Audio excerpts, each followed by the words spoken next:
लातूर शहरामध्ये गंजगोलाई या ठिकाणी बऱ्याच लोकांचा श्वास गुदमरतोय आणि बऱ्याच लोकांना त्रास होतोय। त्यानिमित्त काहीतरी लोकांनी आणि महानगरपालिकेने कारवाई करून लातूर शहरातल्या गंजगोलाई जो व्यावसायिक झोन आहे त्या झोनच्या ठिकाणीचं सगळं व्यावसायिकांना बाहेर काढलेलं आहे। त्यानिमित्त आज महानगरपालिकेत आलो। आम्ही एक प्रकारचं निवेदन होतो की महानगरपालिकेने गंजगोलाईतील भाग हा व्यावसायिक झोन निर्माण करून द्या। हनुमान चौकात ते अण्णाभाऊ साठे चौक हत्ते कॉर्नर ते घंटे लॉजकडे जाणारा जो रस्ता आहे आणि इतर जे रस्ते आहेत गोलाईचे ते सगळे रस्ते मोकळे करून द्यावेत आणि तिथं व्यावसायिक झोन द्यावा आणि इथं 3 व्हीलर 4 व्हीलरला परवानगी अजिबात देता कामा नये या मागणीचं निवेदन आम्ही इथं दिलेलं आहोत।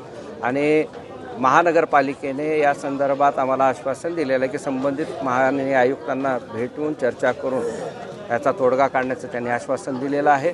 आणि ज्या पद्धतीनं लातूर शहरामध्ये वेगवेगळ्या पद्धतीचे व्यवसाय करणारी जी मंडळी आहेत ते गोलाईत आपला छोटा मोठा व्यवसाय करण्याचं काम करतात। त्या लोकांना कुठेतरी थारा मिळावा, त्यांना न्याय मिळावा यासाठीचं निवेदन आज देण्यात आलेलं आहे। संबंधित महापालिकेने या संदर्भात गांभीर्याने विचार केला नाही तर येणाऱ्या काळात आम्ही तीव्र आंदोलनाच्या ह्याच्यामध्ये आहोत। धन्यवाद।